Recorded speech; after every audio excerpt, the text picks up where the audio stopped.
Om Swastiastu.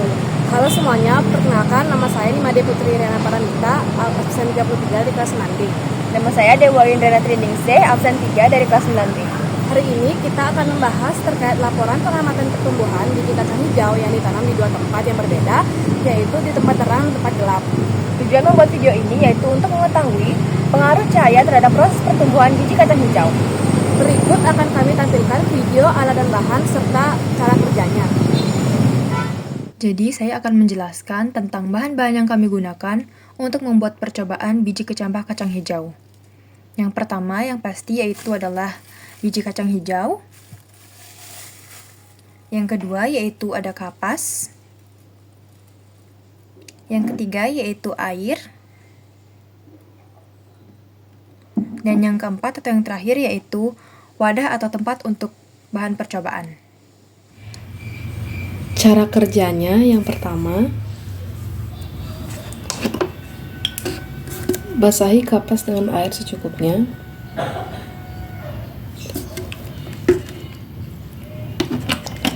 Lalu taruh kapas yang sudah basah di wadah.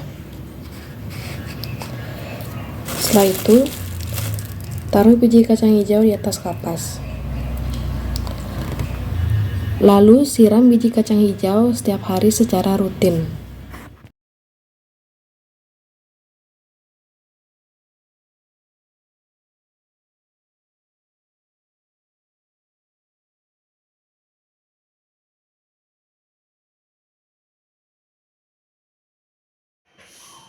Selanjutnya, kita ke pembahasan pertumbuhan biji kacang hijau yang ditanam di dua tempat yang berbeda.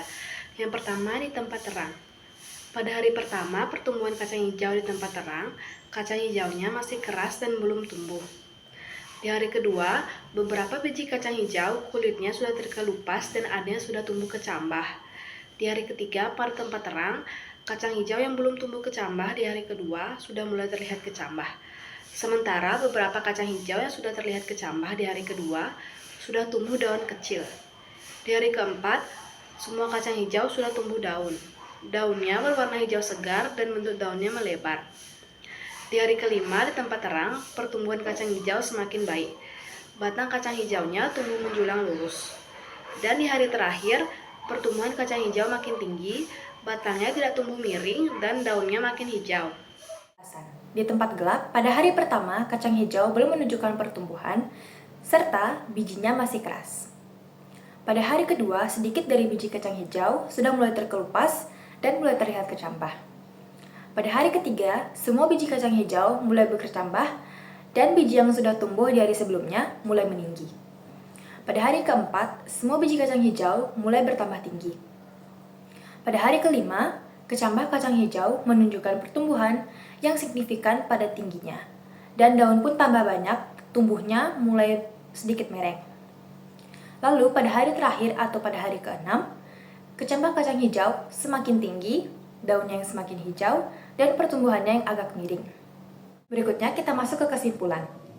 Pertumbuhan kacang hijau di tempat gelap lebih cepat panjang, tetapi kondisi fisik tanaman menjadi kurang baik, di mana batang terlihat kurus, tidak sehat, dan warna batangnya pucat, serta bentuk daun tipis dan warna daun pucat karena kurang zat klorofil. Hal ini dikarenakan oleh peristiwa etiolasi dan tidak terurainya hormon auksin, serta kekurangan klorofil karena kekurangan cahaya untuk fotosintesis. Adapun kacang hijau yang diletakkan di tempat terang, pertumbuhannya lebih lama karena hormon auksin terurai sehingga pertumbuhan terhambat. Meskipun pertumbuhannya lambat, tetapi kondisi fisik tanaman menjadi lebih sehat, seperti daunnya berwarna hijau terang, bentuk daunnya melebar, dan batang daun tumbuh tinggi menjulang. Sekian pemaparan kami tentang percobaan biji kacang hijau di tempat gelap dan terang. Mohon maaf apabila ada kesalahan, kami tutup dengan parang pesan. Om Santi Santi Santi Om.